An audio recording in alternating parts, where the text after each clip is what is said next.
Alright, welcome to another one of our little tight topics for Photoshop. This one might be a little longer.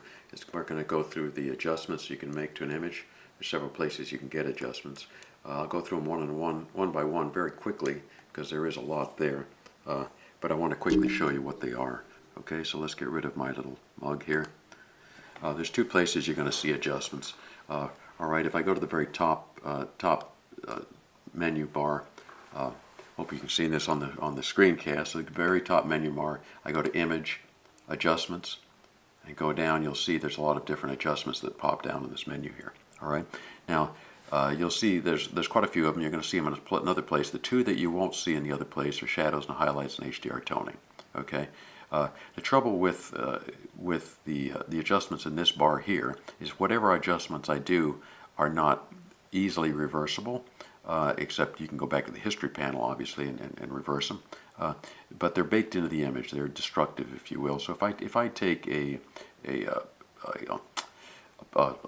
adjustment, just say levels, okay? I'll take the levels adjustment, and I'll make a levels adjustment to this picture here that I might want to do. So I'll darken the whole picture down a little bit, adjust the black and whites, and I'll say, yeah, let's just do a little bit more. Say I've got that thing like I think I want it. I can hit the preview on and off to see what it looks like. Okay, that's great. Let's bake that one in. So I've baked that adjustment in.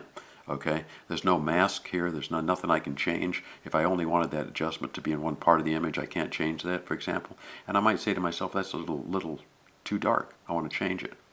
It's not easy to change. You can change it if that's the last adjustment you did.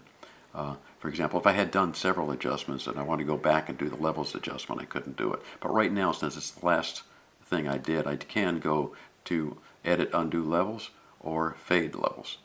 So I could, it's like the opacity slider, right? I can go back and say, okay, I like that levels adjustment, but not quite so much. Okay, so I can go back and fade it a little bit. But that's all I can really do. I can't apply it to a certain part of the image, and I can only reverse the last thing I did. Of course, I could go through the history panel and do some reversals. There's another approach that's a little better than this. So let's get rid of what we just did here. Go to the history panel, go to the very top here, get the beginning image that we had, layers, and so we're back to the beginning point. All right. There's the better way of getting that same adjustment. If I go to the layers panel, now your layers panel might be here, it might be over there, depending on where you put it when you readjusted your panels. Mine is down below here. I'm going to go to Layers Panel. The bottom of the Layers Panel, there's a bunch of little icons. The little icon that's a half circle here, black and white with a line through the middle. But if I click on that little icon, you'll see the same adjustments that you saw up above when you hit Image. Okay, these are all the same except the two that I showed you, HDR toning and shadows and highlights, are not in this area. I don't use those very much anyways, so I don't miss them down here. And the nice thing with using these adjustments here is that whatever you do can be masked in, because all these adjustments come up with their own mask automatically, and they can be easily reversed and changed and very easily manipulated. So let's look at what these are. Okay, there's little lines in here between different groupings. So these are grouped. Adobe groups different things. For example, if I go back and look at layers here, let's create a layer. I can in the blend modes, they are also grouped. So you'll see those little grouping symbols several times. And what do the groupings mean? The top layers, the top of the groupings here, these top three, are all color overlay, gradient overlay, or pattern overlay. So they overlay a color, and I'll show you that in a second. These second groups are all brightness and contrast, exposure to the picture. This third group is all about color, different things you can do with color. This third group, or this fourth group down here, is all about special effects. Okay, let's look at the first group, overlay. There's a gradient, a pattern, and a solid color overlay. They all do the same thing. I'll just show you the solid color overlay. Okay, so if I do solid color overlay, right away the adjustment comes up. They always come up with their own layer. You can see that. So what does a solid color overlay do? Well, I can pick a color. Let's just say I pick that color there, and you can see it's laid an overlay, a layer with that color on it. Why would I want to do that? Well, I can do different things with that. For example, I can change the blend mode of that color overlay to create a different effect on the picture. For example, I'm making a very yellowy sepia tone here. I may think that's really nice, and then I can change the opacity of that down a little bit and get a different looking picture than if I didn't have the overlay. So the things that you can do with the overlay that are the graph, the other overlay. The way to get rid of an adjustment is click on the adjustment, drag it down to the garbage can. Okay. When you go to these overlays, there's one that's a gradient, which is very similar to that, and the one that's a pattern that allows you to blend patterns in. Let's go to the next grouping here: brightness, contrast, levels, curves, and exposure. Of all these, I use levels and curves the most. Okay. So let me just go to levels first. Okay. I'm doing this in order to speed things up. Levels is pretty powerful. It's got these little eyedroppers here, which are very cool. They work really well, and of course you can do the sliders back and forth to adjust the images. You can see I'm getting the blacks up a little bit blacker. I'm bringing contrast into the picture, right? So I'm doing that. I can get the whites a little brighter. I take the midpoint, slide it back and forth to affect the entire picture, right? That's one thing I can do. I can open up the shadows down here below by taking the blacks and moving the blacks up a little bit, saying I don't want the blacks to be so black, but that tends to wash out the picture a little bit. I like blacks to be black, but I can open up the shadows a little bit by doing that. Okay, that's one way of doing that. Let's look at these little icons down below since we've done that. This allows me to turn on and off layer visibility. So this is before and this is after. This allows me to revert what I did, reset the adjustment to defaults. This lets me go to the previous state. So if I hit the backslash key, it also does that. So I can go back and forth. It's very hard to see. I should probably make the adjustment more visible so you can see that. Now if I hit the current state, the previous state, you can see what that does. Okay, and this particular thing is a clipping mask, which I will explain in a little while. Okay, this is a different function of the clipping mask. Okay, let's go to the next adjustment. So we'll take this adjustment here and drag that into the garbage can. All right, so we've done that. Now what we'll do is take the next adjustment down, which is curves. Now curves is just like levels, except on steroids. Okay, so with my selection here on this little curve icon, I can do things like I'll set the midpoint by clicking on the midpoint. I'll pull down the shadows a little bit. You can see what's happening to the image when I do that. And I'll pull up the highlights a little bit, create a slight S-curve. And this S-curve is well known for, it gives you a nice contrast. The gentle S-curve is always a nice thing to do. Turn it on and off so you can just see the effect of the S-curve. Okay, that's one thing you can do is adjust it this way. You can also adjust it, let's go back to natural state. I just hit this revert back to the beginning. You can also adjust it by using this little finger here and going to the image itself and brightening and darkening certain things. Okay, so I can take the little trees there, right, and just brighten a lot of the image up. But I can say, let's take the blue down here in the sky a little bit down. So I can go around and brighten and darken certain things. It will affect the entire image as long as those tones exist. But you can see what it's doing here. It's creating a curve here. So you can do that way. Now let's revert again. These little eyedroppers here are powerful tools. I take that black one, for example, and the levels works the same way, exactly the same way. If I take the black one and click on something I think should be black, I click on that. Then I'll go take the white one and click on something I think should be white. I'll take the deck of the boat. Now you can see it's starting to change the curves a little bit. If I want to look at what it looks like previous state, I'll say, okay, that's what it was before or after. I've made some changes. Now I can. What's really nice is this middle one here. That's the gray. That if I find something in the image that is neutral gray, like this highway, for example, right now it has a little blue tone in it. So, but if I click on that highway, you'll see it go gray on me. Now it's got much grayer, and it's changed the color balance in the picture. If I click on the wrong area, for example, let's click on something I shouldn't click on, like this yellow building down here. It sets the gray point incorrectly. But once I've done that, I made a mistake. I can always go back to what I should have clicked on, and click on that and reset it. So this sets color balance, this sets black point, and this sets white point. And then of course, if you really want to have fun, you use this pencil here, and you say, okay, I'm going to draw a curve in here. I want this curve to be crazy curve like this, and I get myself some really special effects here. But you really got to know what you're doing to do that. So let's get rid of the curve. This curves adjustment to me is one of the most powerful in Photoshop. Okay, so that's curves adjustment. We're still sitting here on this layer. Let's go down, keep on going down. So curves and levels are really exposure. You can use these exposures and brightness to do similar things. Vibrance and color and saturation are what you think they are. Okay, vibrance is vibrance, so I'll hit the vibrance slider and run it up.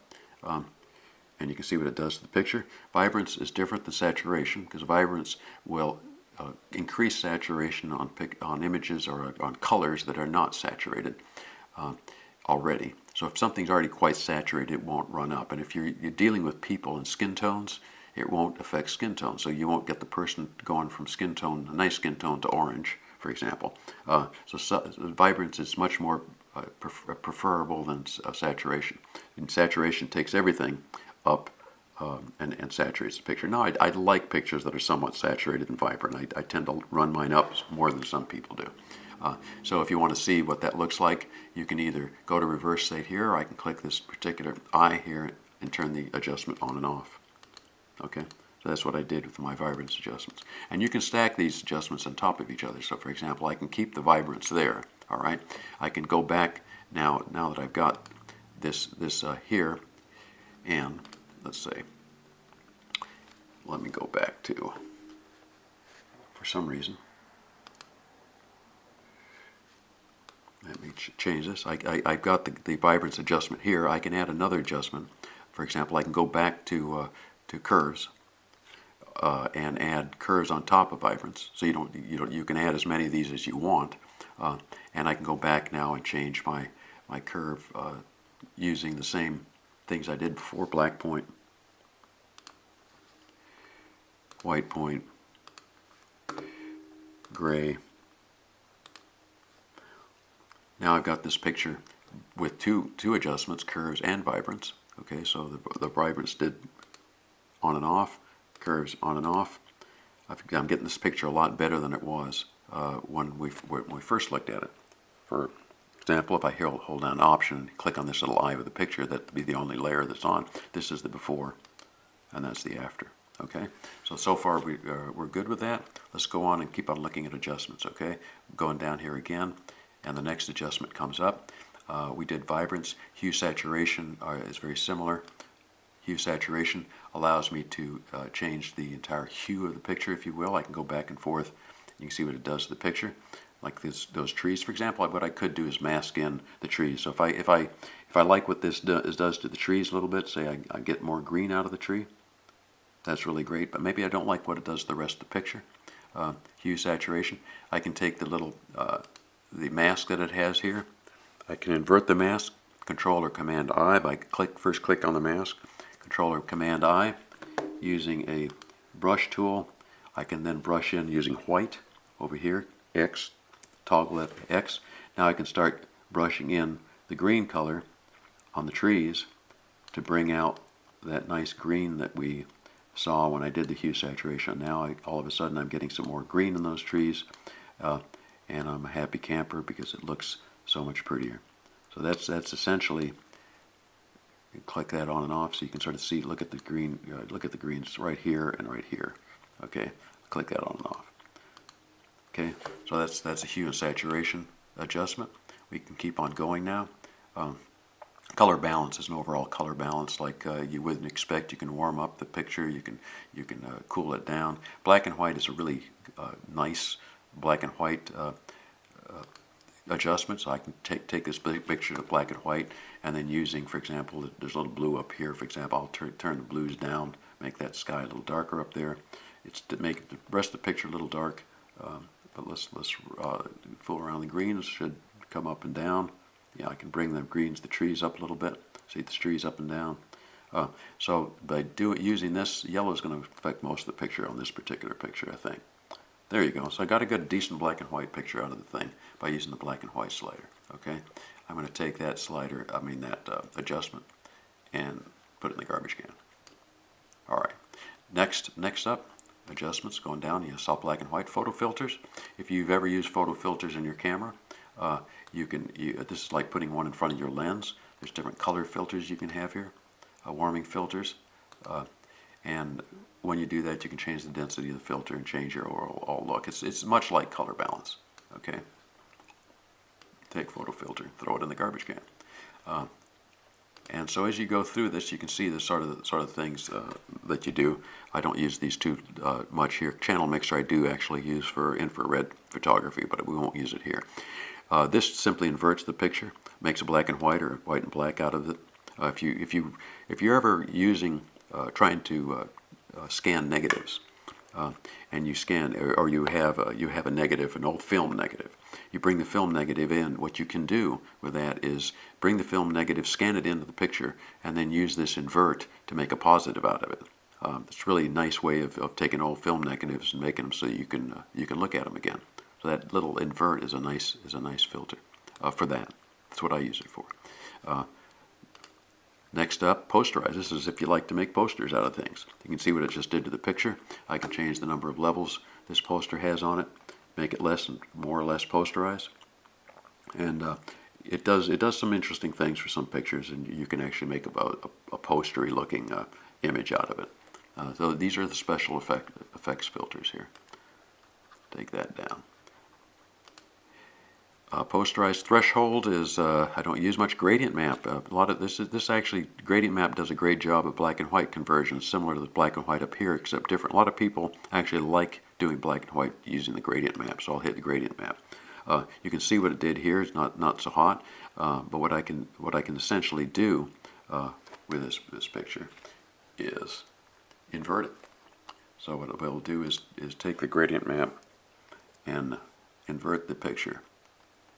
Let's just do, let me see what happens if I invert this one here. Okay, I inverted the picture. This picture here, the gradient map is already inverted. Now going back to the gradient map, I can make some adjustments to the gradient map by clicking this gradient here.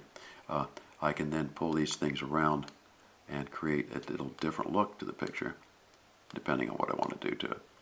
So gradient maps, actually some people like to use the gradient map for black and whites. I don't particularly, but there are people who actually use it quite a bit for that. Okay, so we'll take that off, and that's it for adjustments. There are others there. I didn't hit every single one of them, but I will do one more thing. We'll do an adjustment, something called a clipping mask adjustment. Okay, suppose, for example, that I've got this picture here. And I want to darken the sky down. There's several ways I could do that, okay? One would be, I'll go to this picture here. I'll make a selection of the sky and drag across the sky. It's made a rough selection of the sky. All right, now I'll make a layer out of that selection by Command J. Okay, Command J will copy the layer, but it'll only copy what's selected. So if I look at what I did here, I got the sky selected, right? Now let's say I go to this sky. I say I want to make an adjustment to the sky. So I go to the sky, I go to a curves adjustment, and I say let's do, I'm going to lock the center of this curve here using this little lock. I will now pull down the this thing here, up here. Yeah, I might pull down the whole thing. Okay, now I've made some strange adjustments to the clouds. But you can see by having done that, it's affected the whole picture, right? So if I go back and turn the adjustment on and off, you see the foreground, everything's been affected. But say I just want the sky to be, I don't particularly like that adjustment actually. Let's take that highlights down a little bit. Okay, I like that better. Let's say the whole thing goes down. Okay, that's better. Now if the whole picture's been affected, as you can see, if I turn that on and off. But say I just want to affect the sky itself, and not the layers down below it. I can clip this adjustment to just the layer below it. The way I do the clipping is using this little icon right here, the box with a little, if I click this, okay, now this adjustment is only affecting the sky and not what's below it. So if I click it on and off, you'll see the foreground doesn't change as the sky changes. That's called a clipping mask, okay? There's another way to do a clipping mask here. If I click off of it, now it's not clipped. If I hold down the Option key and go right between the two layers. You have that little icon show up. This clips it to the layer below it. Now that adjustment is just affecting that sky and not affecting what's below that. So I hope you've enjoyed this little video. It's a little longer than some of them, but there you go.